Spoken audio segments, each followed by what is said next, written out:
Hello, എന്തൊക്കെയുണ്ട് വിശേഷം?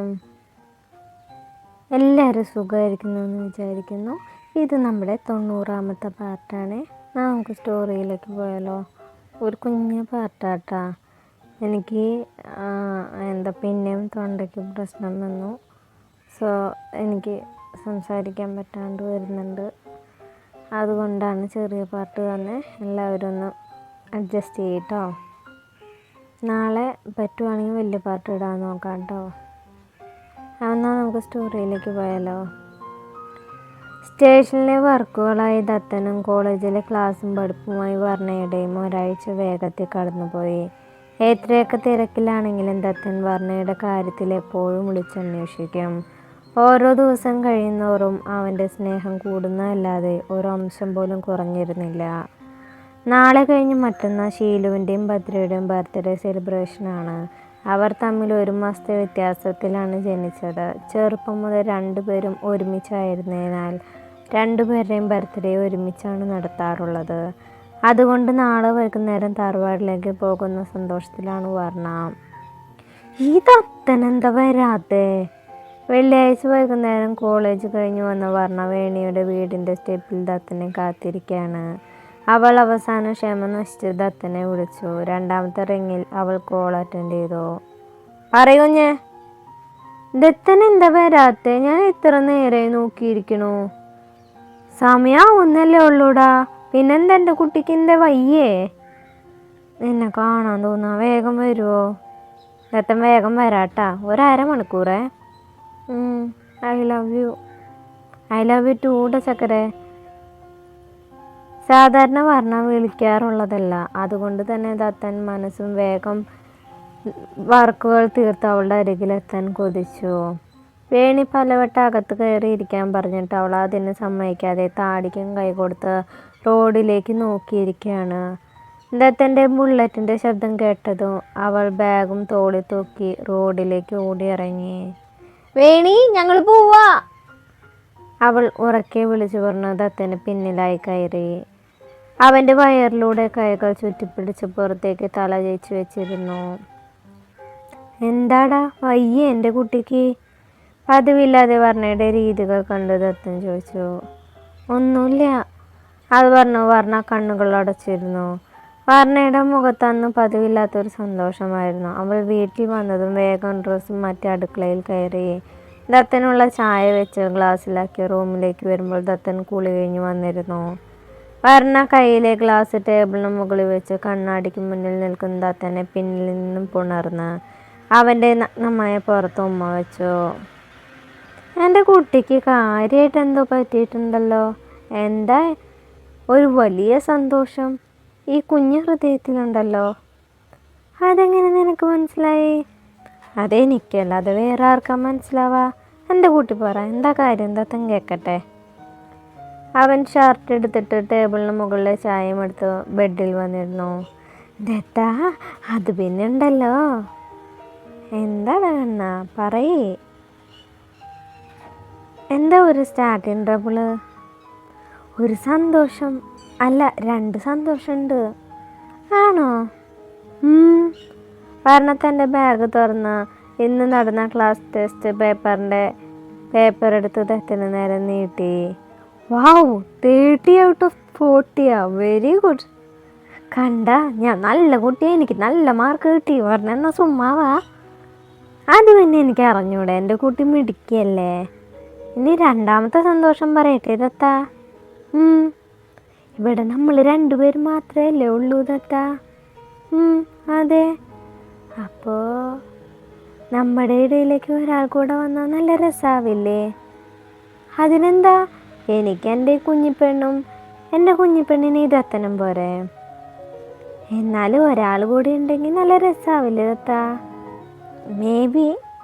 എന്തപ്പം അങ്ങനെ ചോദിക്കാൻ?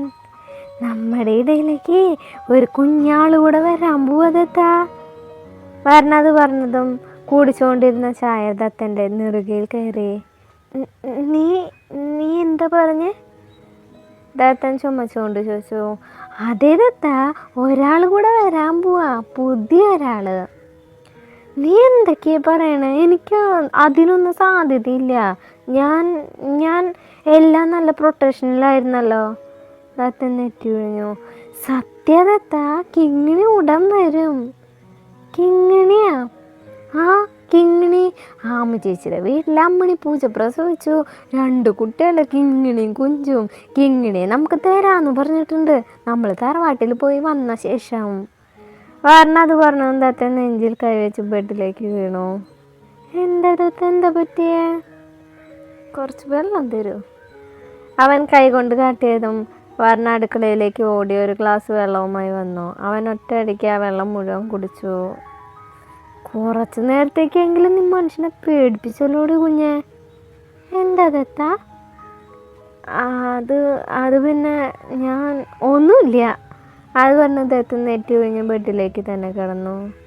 അയ്യേ ദത്ത, നീ റെസ്റ്റ് എടുത്തോ, ഞാൻ പോയി രാത്രിയിലേക്കുള്ള ഫുഡ് ഉണ്ടാക്കട്ടെ ഏട്ടാ.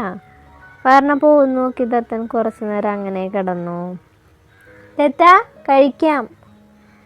റൂമിലേക്ക് വന്നുകൊണ്ട് ചോദിച്ചു. ദാ വരുന്നു, ഒരു 5 മിനിറ്റ്. ദത്തൻ കയ്യിലെ ഫയൽ നോക്കിക്കൊണ്ട് പറഞ്ഞു. അത് കേട്ട് ടേബിളിൽ ചാരിയിരുന്ന പേപ്പറുകൾക്ക് മുകളിലായി വെച്ചിരിക്കുന്ന പേപ്പർ വെയിറ്റ് എടുത്ത് കയ്യിൽ കറക്കി. എൻ്റെ കുട്ടിക്ക് വിശക്കാൻ തുടങ്ങിയ? ആ, ഏയ് ഇല്ല ദത്ത, എൻ്റെ വർക്ക് കഴിഞ്ഞിട്ട് മതി. അവൾ പെട്ടെന്ന് മാറ്റി പറഞ്ഞു.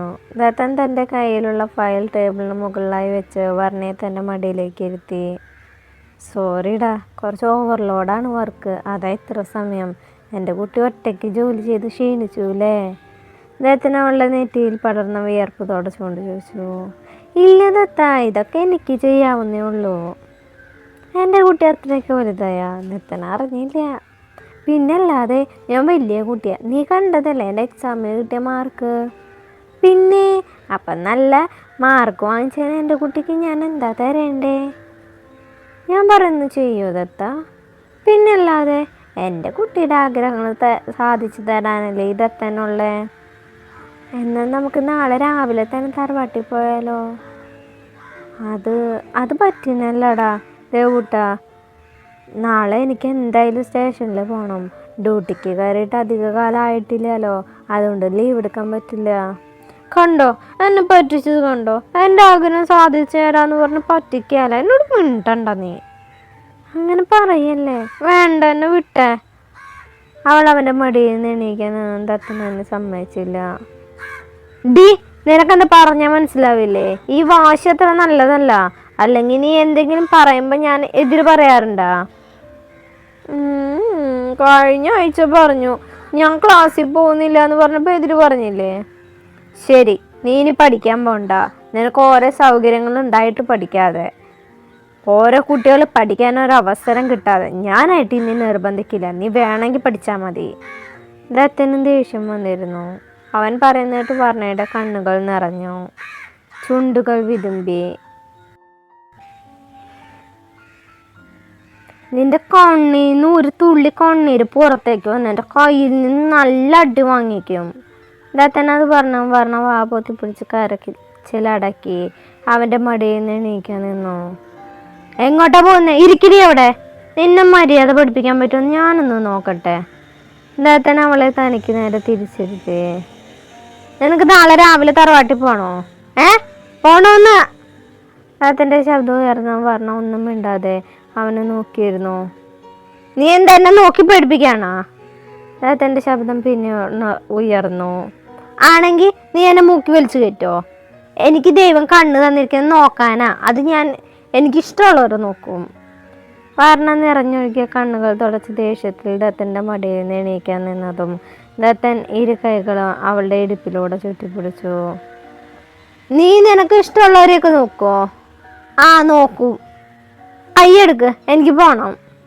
കയ്യെടുത്തില്ലെങ്കിൽ കയ്യെടുക്കണ പട്ടീന്നാ നിന്റെ ഞാൻ. ദത്തൻ അവളുടെ ചെവി പിടിച്ചിരിച്ചു. വീട്ടിലെ കാലം എനിക്ക് വേദനിക്കണോ? ഇല്ല, നീ എന്നെ പട്ടീന്ന് വിളിക്കോ അല്ലടി കൂട്ടിപ്പിശാശേ. വീട്ടു ദത്ത, ശരിക്കും എനിക്ക് വേദനിക്കണു.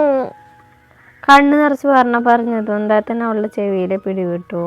അടുത്ത നിമിഷം അവൻ്റെ കഴുത്തിലായി അമർത്തി കടിച്ചു. ശേഷം അവിടെ ഉമ്മ വെച്ച് അവൻ്റെ നെഞ്ചിലേക്ക് തല വെച്ച് കിടന്നു. സോറിടാ, ഞാൻ വെറുതെ പറഞ്ഞ, എൻ്റെ കുട്ടിക്ക് സങ്കടമായ. ദത്തൻ അവളുടെ നെറുകയിൽ ഉമ്മ വെച്ചുകൊണ്ട് ചോദിച്ചു. പക്ഷെ ഒന്നും പറഞ്ഞില്ല. എൻ്റെ കുഞ്ഞു ദത്തനോട് പിണക്കാണോ? അത് ചോദിച്ചിട്ട് അവളൊന്നും മിണ്ടിയില്ല. ദത്തൻ അവളെ തൻ്റെ നെഞ്ചിൽ നിന്ന് അടർത്തി മാറ്റി തനിക്ക് നേരെ അവളുടെ മുഖം പിടിച്ചു. അത്ര അത്യാവശ്യമായോണ്ടാ. നാളെ ഞാൻ സ്റ്റേഷനിൽ നിന്ന് വരുമ്പോഴേക്കും എൻ്റെ കുട്ടി പോവാൻ റെഡിയായി നിൽക്കുക. അല്ലെങ്കിൽ നാളെ രാവിലെ പാർട്ടിയോട് ഞാൻ പറയാൻ നിന്നെ കൊണ്ടുവരാൻ. ഞാൻ വൈകുന്നേരം എത്തിക്കോളാം. വേണ്ട, നമുക്ക് ഒരുമിച്ച് പോവാം, അവൾ മുഖം വീർപ്പിച്ചുകൊണ്ട് തന്നെ പറഞ്ഞു. എൻ്റെ കുട്ടി പിണക്കത്തിലാണ് ഇപ്പോഴും. ഇനിയിപ്പോൾ എന്താ ചെയ്യുക? ദത്തൻ എന്തോ ആലോചിക്കുന്ന പോലെ കാണിച്ചു. ശേഷം അവളുടെ ടോപ്പിനുള്ളിലൂടെ കൈ ടിക്കിളിയാക്കാൻ തുടങ്ങി. അതോടെ വർണ്ണ ഉറക്കെ ചിരിക്കാൻ തുടങ്ങി. കണ്ടോ, ഇതുപോലെ എൻ്റെ കുട്ടി എപ്പോഴും സന്തോഷമായിരിക്കണം, അവളുടെ ചുണ്ടിൽ അമർത്തി ഉമ്മ വെച്ച് അവൻ പറഞ്ഞു.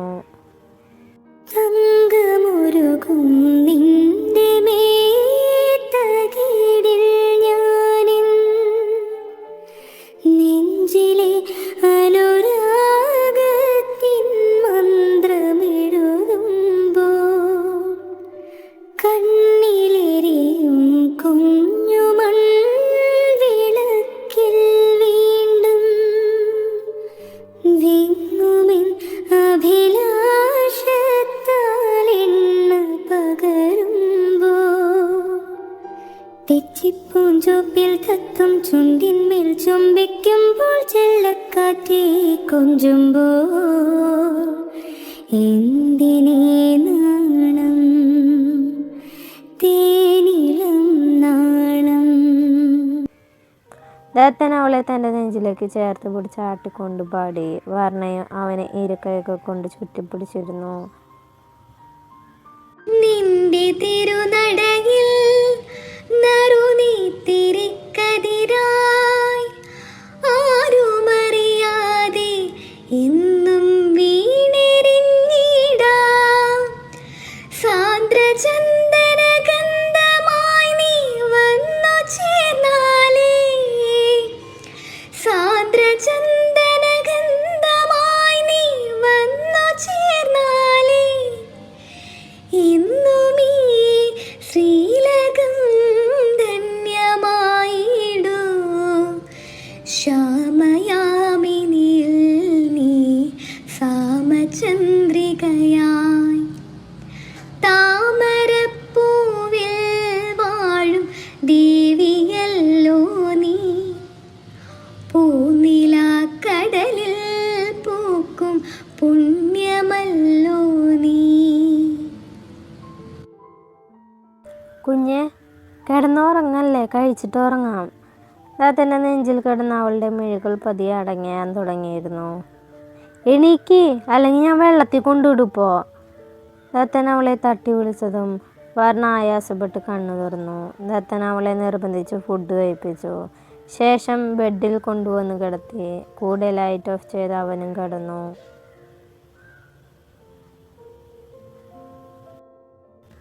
അപ്പോൾ നമ്മുടെ ഇന്നത്തെ പാട്ട് കഴിഞ്ഞു. നല്ലൊരു പാട്ടായിട്ട് നാളെ കാണാം കേട്ടോ. Bye, thank U.